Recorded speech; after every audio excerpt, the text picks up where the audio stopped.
This is about OpenStax Introduction to Business, Chapter 12, Outcome 8. What are the goals of sales promotion? What are you trying to get out of sales promotion? And what are the different kinds of sales promotion?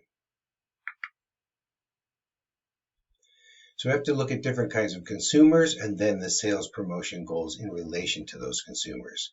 So first of all, you have the loyal customer, right? You want to reinforce their behavior with things like loyalty marketing programs, like frequent buyer cards, frequent shopper clubs, things like that.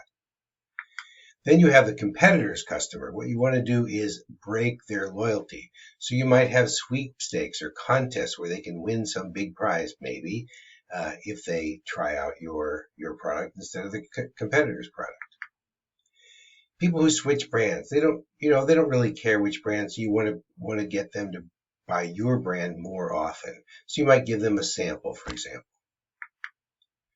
Or price buyers, people just based on price. So you want to use low prices so that you can get them to try your product, and then maybe they stay if you raise the price later.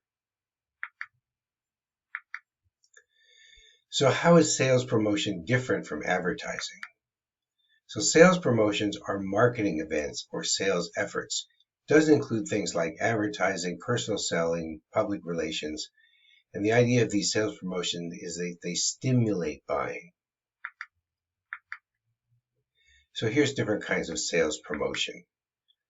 As I mentioned before, there's contests and sweepstakes. Displays, you put up a display in a store, for example. Premiums.